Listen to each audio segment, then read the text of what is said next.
ก็ย้อนว่าฮักแหงก็ย้อนว่าแพงหลายแต่อาจสิบ่แม่นอายที่พาเจ้าไป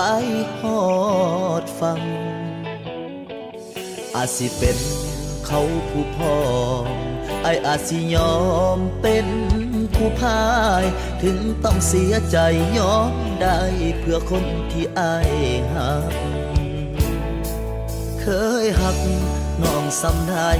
ให้บอกจากใจว่าหักคือเก่าแต่น้องเลือกเขาคนเก่าต้องยอมจากไปเศษไม่บ่อาจความตาโตทวงบ่อาจไปขวางใจหลีกทางให้ฟื้นโดนใหญ่คือเขาห่วงพอสิบ่ดึงบ่รั้งเจ้าไว้อายเข้าใจทางน้องเลือกยากถึงน้ำตาพังบ่เป็นหยังอายสิรับเอาหักน้องสำได้เป็นแค่ไม่อ่อยฟ้าอีกกับพ่อได้เป็นโตลอ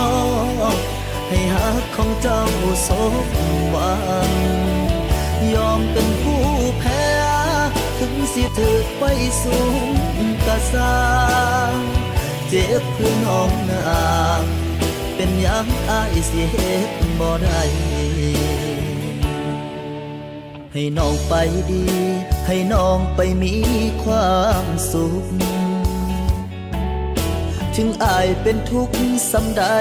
กะสิอดเอา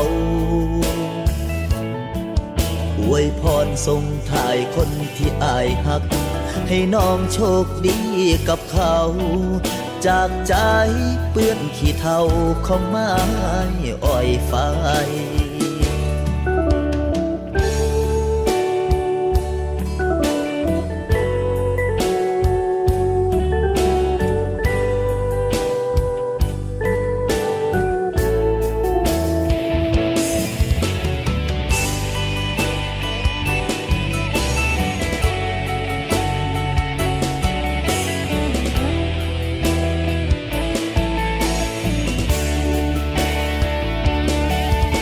บ่ดึงบ่รั้งเจ้าไว้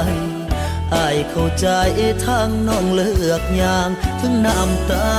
พังบ่เป็นหยังอายสิรับเอาหักน้องสำได้เป็นแค่ไม่อ่อยฟ้ากับพ่อได้เป็นโตลอให้หักของเจ้าสมหวังยอมเป็นผู้แพ้ถึงสิถือไฟสูงกะสร้างเจ็บเพื่อน้องนาเป็นหยังอายสิเฮ็ดบ่ได้ยอมเป็นผู้แพ้ถึงสิถือไฟสูงกะสร้างเจ็บเพื่อน้องนาเป็นหยังอายสิเฮ็ดบ่ได้เจ็บเพื่อน้องนาง